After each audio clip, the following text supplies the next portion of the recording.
Está começando o Conecta Cast. Todas as semanas você encontra conteúdos que geram resultados e conexões que criam oportunidades.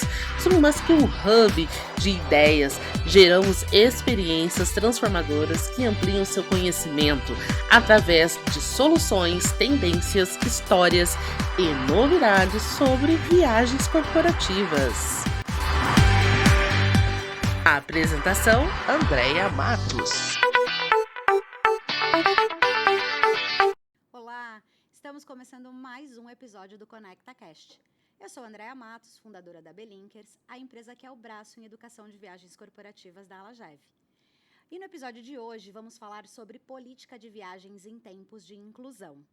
E para essa nossa conversa está aqui com a gente hoje o Léo de Paula.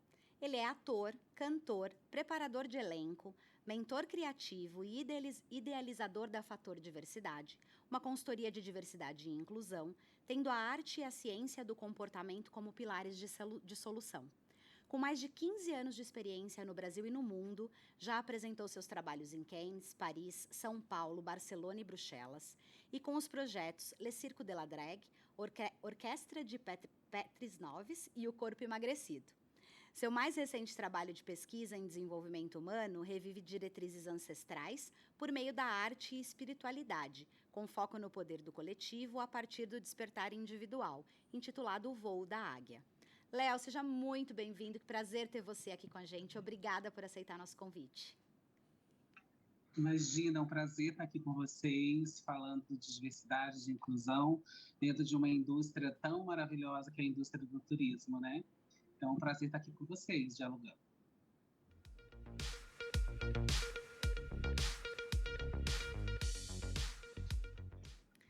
Léo, estamos vivenciando em uma era na sociedade com um olhar voltado para a inclusão de todos. Quando pensamos nas organizações, você já percebe que elas estão preparadas ou ainda estão a caminho para tornar a política de viagens mais inclusiva? Eu acredito que a gente esteja passando por todo um processo de transição, né? E acho que agora a gente entra num processo pós-pandemia, né? Que agora a gente está caminhando para uma endemia. Acho que a gente começa a rever os aprendizados, né? Os desafios que a gente enfrentou durante esse período. E eu acho que a gente ainda está em construção, né? Eu digo isso de uma maneira geral. E possivelmente, né, dentro da indústria de turismo também, de viagens, né, como que isso está sendo estabelecido. Principalmente partindo do ponto que o home office, né, os sistemas híbridos, né, metade no escritório, metade em casa, todos esses processos também vão influenciar nessa nova construção de diretrizes de viagem, né? Então, acho que a gente está no meio do caminho. É, verdade, né, Léo? E na tua visão, o que você acha que, quando a gente fala em inclusão, né, e a gente tenta traduzir isso aqui para o nosso universo de viagens corporativas e para dentro das políticas, né, o que você acha que a empresa precisa fazer para adotar a inclusão e quais ferramentas podem ser implementadas? Tá. Eu acho que o primeiro passo de uma empresa revisitar essa regulação de viagens é escutar. Escutar os colaboradores de que forma que eles acreditam que vai funcionar melhor, né?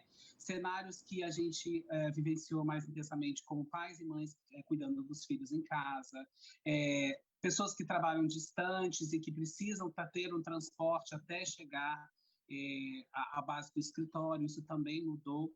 Eu acho que as empresas têm que começar a ter um processo de escuta, como que vai se dar essas diretrizes, né? Então, para todos os corpos e corpas, então eu digo para pessoas com deficiência, mães, né, que têm situações particulares com filhos, pais que têm situações particulares com os filhos. Acho que esse processo inicial, para a gente retomar esse caminho de inclusão, é o processo da escuta, né? Como que a gente vai lidar com essas diretrizes de viagem a partir de agora, né? Qual o período máximo e mínimo que cada funcionário vai ficar em viagem, né? Considerando também os protocolos de segurança globais, né? Que estão institucionalizados. Então, pensar como que a gente vai construir isso juntos. Então, acho que o primeiro processo é escutar. Escutar e ver um processo de economia para a própria empresa, de economia de tempo e de dinâmica para o próprio funcionário, e que as pessoas se sintam, de fato, incluídas dentro desse processo. E como as pessoas vão se sentir incluídas? Se sentindo bem. Eu acho que você trouxe 2 pontos aí, Léo, bastante interessantes, principalmente quando a gente fala dessa questão de como a pandemia mudou, né? Como a gente faz, né? Quando você fala de mães, por exemplo. Eu sou mãe, né? Antes da pandemia, minha filha ficava numa escola integral. Ou seja, eu tinha uma dinâmica para o meu trabalho, para ir para o escritório e até para as viagens, né, a trabalho.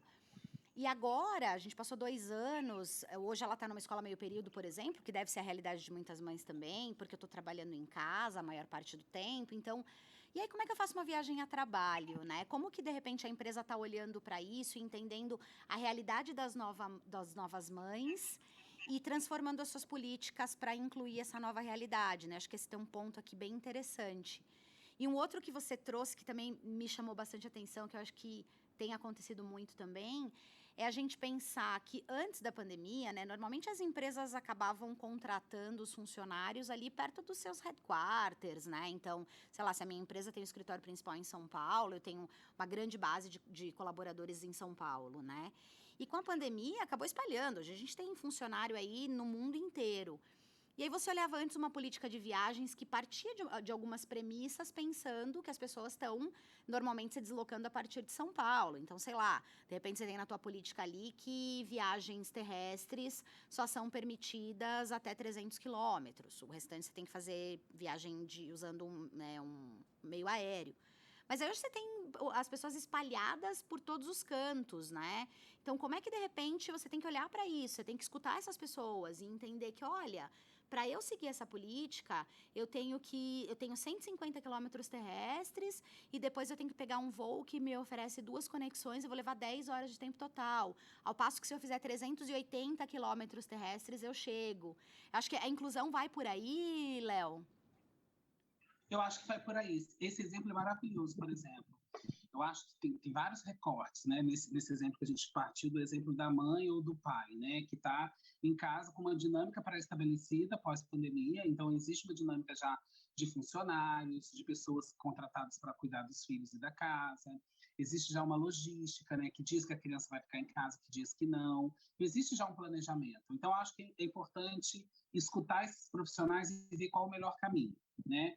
Porque o melhor caminho pode ser, de repente, esse profissional conseguir alguém para ficar com a criança durante o período, alguém de confiança. E para isso existe um investimento. E aí a pessoa vai conseguir pegar um voo e vai conseguir ficar no lugar de trabalho que precisa estar presencialmente com uma qualidade de tempo. Tudo é muito particular a partir dessa pós-pandemia, né?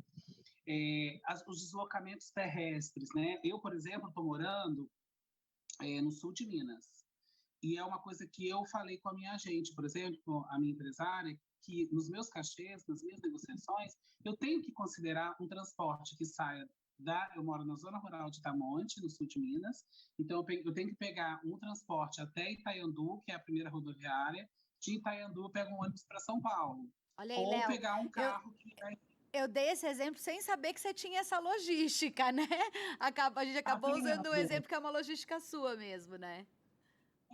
E que acaba, vamos supor, se eu morasse, né, e que acaba, sei lá, tendo um investimento de, vamos colocar aqui, R$ 500 por trecho, né? Então eu gastaria R$ 1.000 e de volta de São Paulo, né? Considerando que se eu estivesse morando no Espírito Santo, teria que ser uma passagem, né? Então eu estaria morando no interior do Espírito Santo. Então tem uma passagem até Vitória, de Vitória até São Paulo. Então eu acho que tem que começar a considerar esses percursos, né? Até porque, sabe quando o funcionário tinha lá o Vale Transporte, Uhum. né? O Vale Transporte, você tinha que mapear qual era o seu deslocamento. Eu acho que é um caminho de estudo mais ou menos nesse lugar, né? Então, eu estou situado nesse lugar aqui e preciso ir para São Paulo. Eu vou para São Paulo para ficar um dia. Pô, para mim seria melhor se eu fosse me planejasse para ir para São Paulo para trabalhar 5 dias, porque aí eu fico uma semana, eu tenho qualidade de tempo, eu economizo, de repente, no valor da passagem, eu vou gastar mais hospedagem, mas eu posso economizar em outros caminhos. Então, eu acho que essa dinâmica ela precisa ser gerada com os próprios funcionários, com uma mentalidade de sustentabilidade, né? Então, vendo o que eu gasto menos, o que eu impacto menos, qualidade de trabalho de tempo e tranquilidade familiar. Você sabe que a sua família tá bem e você tá focado naquele trabalho que você precisa fazer presencialmente. Outro ponto que você trouxe também na sua fala, que é justamente, tem necessidade dessa reunião presencial? Ela pode ser resolvida, pode ser feita online, né? Ela pode ser redigida um e-mail, né? Para a gente não voltar naquele caos pré-pandemia que não funciona mais. Aquilo ficou lá, né? Aquelas coisas de viagem. Eu fiz muito, como executivo, fiz muita viagem Rio, São Paulo, bate e volta no mesmo dia, né? Ia num dia para Porto Alegre, voltava no outro, uma loucura, né? Para fazer uma reunião, uma loucura. Então, às vezes, a gente tem que, acho que as empresas podem, devem, e se já não estão fazendo, eu acredito que já estejam, algumas pelo menos, fazendo essa análise, entendeu? Qual é a qualidade de tempo, de presença que eu vou ter transportando esse funcionário? É um supervisor que precisa estar no chão de fábrica, olhando para algumas coisas e atingindo. Massa. Então, tem um propósito, né? Tem um propósito, vamos fazer um esquema legal, um planejamento, né? Perdão. Eu acho também que essa coisa do planejamento ela ficou cada vez mais forte, né? Então, não dá para, semana que vem você tem que estar em São Paulo, ou semana que vem você tem que estar na China. Tem um planejamento, né? Eu acho que antes também da pandemia, existia muito uma urgência imediata de fazer com que essas viagens acontecessem. Tinha o dinheiro, tem o budget, tem a disponibilidade, as pessoas queriam ver ali cara a cara, pegar a pessoa e conversar com ela, né? O presencial. A gente tem que entender essas necessidades com mais afinco, assim, apurar mais a real necessidade de locomoção, né? Isso infringe diretamente em qualidade, em saúde também, né? Você tá evitando que o seu funcionário fique transitando e que possa pegar algum contágio do vírus, levar isso para casa. Tá tudo entrando num controle, né? As pessoas que estão vacinando estão ficando com menos, digamos, sintomas, né? Tá tendo menos sintomas. Mas até quando? A gente ainda não sabe. Então, eu acho que, nesse ponto também, deve-se levar muito em consideração essa análise desses transportes. E uma coisa que você falou que eu achei maravilhoso, tá tudo espalhado mesmo. E eu acho isso ótimo, porque a gente descentraliza isso de São Paulo. Você vê, eu estou no sul de Minas, outra pessoa está morando com os pais em outro estado. As coisas, movimentar a economia, né? Essa grana dessa pessoa movimenta a economia local. Então, contrata um táxi, contrata um motorista para levá-la até a rodoviária. Né? Então, eu acho que isso também, a gente tem outros ganhos super importantes economicamente, e falando também sobre o ponto de vista de território, né? Acho que esse é um caminho mais de sucesso, porque quando, vamos supor, eu tiver autonomia, eu tenho outro ponto também que é legal, é assim, tipo, a gente tem R$1.000 para essa viagem, sei lá, R$2.000, e o próprio funcionário fala assim, olha, aqui está meu plano de viagem, eu conversei com a agência me sugeriu isso aqui, a gente pesquisou, isso ficou mais barato, é melhor para mim sair de madrugada, porque eu já chego às 9 da manhã para trabalhar, ou não, é melhor para mim no dia seguinte, porque ficou mais barato a passagem, sabe? Eu acho que isso também gera um sentimento, eu não sei como é que fala em português, mas a palavra é ownership, né? Quando você se sente dono do próprio negócio, né? Você vai fazer o melhor com o seu tempo, com a qualidade do seu trabalho e pensando no dinheiro que está sendo investido. Eu acho que essa autorresponsabilidade é bem importante também.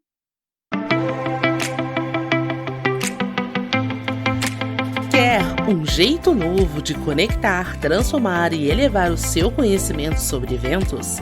Ouça Eventos Cast, o podcast dos apaixonados por eventos. Por lá, você encontra novidades, fica por dentro das tendências e amplia seu conhecimento, com entrevistas semanais realizadas com os profissionais que movimentam o mercado. Gostou? Acesse agora mesmo Eventos Cast nas principais plataformas e bora criar experiências memoráveis.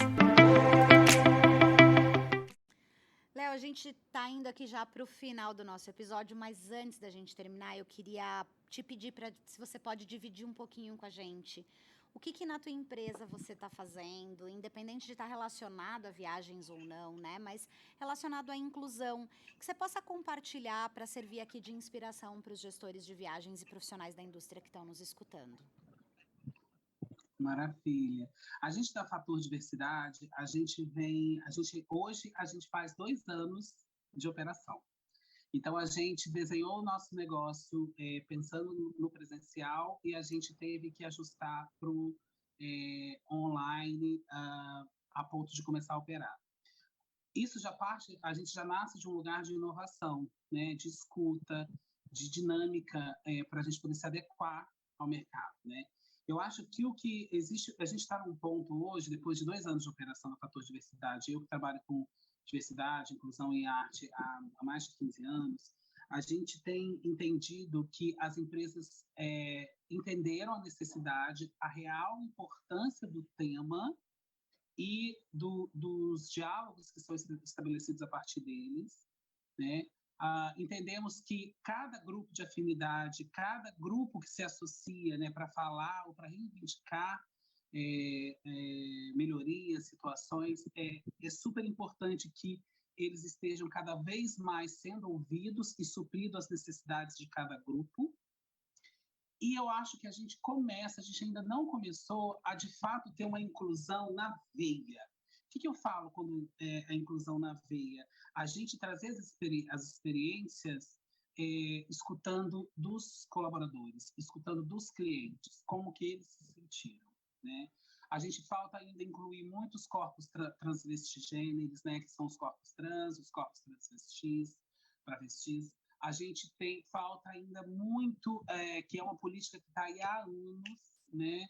Tem um projeto de lei que você precisa cumprir o percentual de ter pessoas com deficiência trabalhando. Eu acho que ainda o grupo das pessoas com deficiência ainda precisa de muita assistência, investimento, para que, de fato, eles sejam considerados globalmente dentro de um universo que eles tenham acessibilidade. Eu vejo esse como ponto de muita atenção.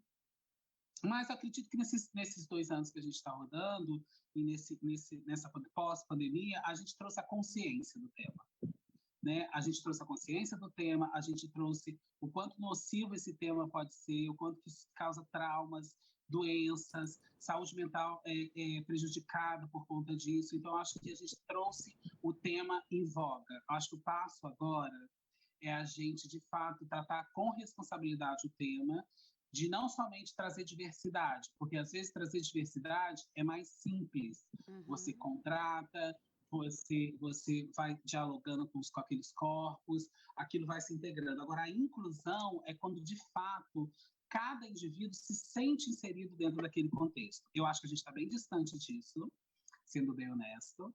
Acho que a gente está começando a entender essas necessidades, começando a valorizar o tempo, o dinheiro, a vida desses corpos, né? E eu acho que tem reality shows, com a Linda Quebrada, por exemplo, que está lá representando as travestis, onde possibilita essa conexão de entendimentos do que é uma vida travesti. Eu acho que tem comunicações sendo mais expansivas, mas a gente tem que ter bastante atenção para o tema não virar apenas uma bandeira, não virar apenas proforme, não virar apenas mais um selo. Sabe por quê? Porque não vai funcionar. Porque a gente não está falando sobre processos, a gente está falando sobre pessoas. E quando a gente fala sobre pessoas, a mudança ela vem de baixo para cima. A mudança vem de dentro para fora. A mudança vem do indivíduo para o coletivo. Então, eu acho que a gente está apenas começando.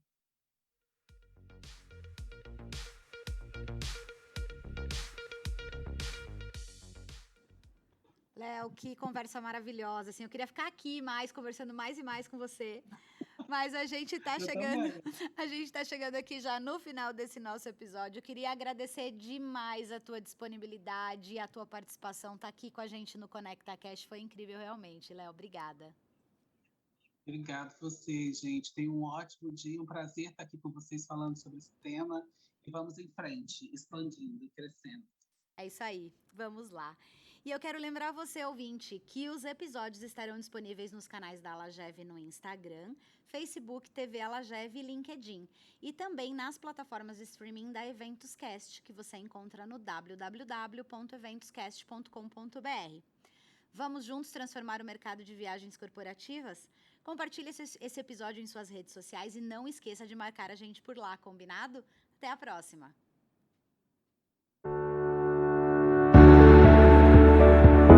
Essa temporada foi produzida pela R1 Soluções Audiovisuais.